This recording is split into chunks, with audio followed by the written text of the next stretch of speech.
আসসালামু আলাইকুম আরহামতুল্লাহি অবরাকাতুহ। প্রিয় দর্শক, আমরা আজ শাবান মাসের ফজিলত ও আমল সম্পর্কে জানব ইনশাআল্লাহ তাআলা।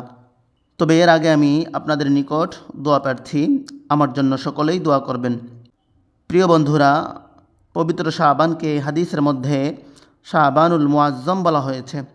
মহান শাবান মাস অত্যন্ত বরকতময় এবং সম্মানিত মাস।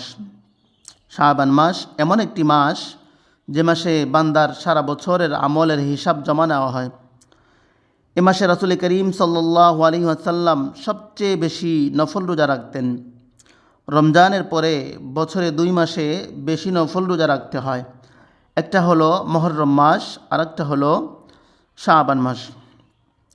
নবী করিম সাল্লাল্লাহু আলাইহি ওয়াসাল্লাম সম্পর্কে আম্মাজান আয়েশা রাদিয়াল্লাহু তাআলা আনহা এবং উসামা ইবনে যায়েদ রাদিয়াল্লাহু তাআলা আনহুমা বলেছেন যে তিনি শাবান মাসে যত রোজা রাখতেন, রমজানের পরে অন্য কোনো মাসে এত রোজা রাখতেন না।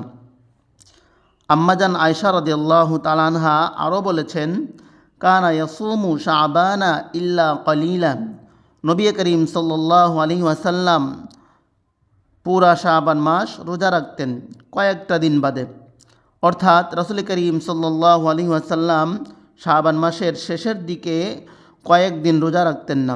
তাছাড়া এ মাসের বাকি সব দিনগুলোতে রোজা রাখতেন। তাই আমাদেরকেও এ মাসে বেশি বেশি নফল রোজা রাখা উচিত। আল্লাহ তাআলা আমাদের সকলকে বেশি বেশি নফল রোজা রাখার তৌফিক দান করুন। আমিন।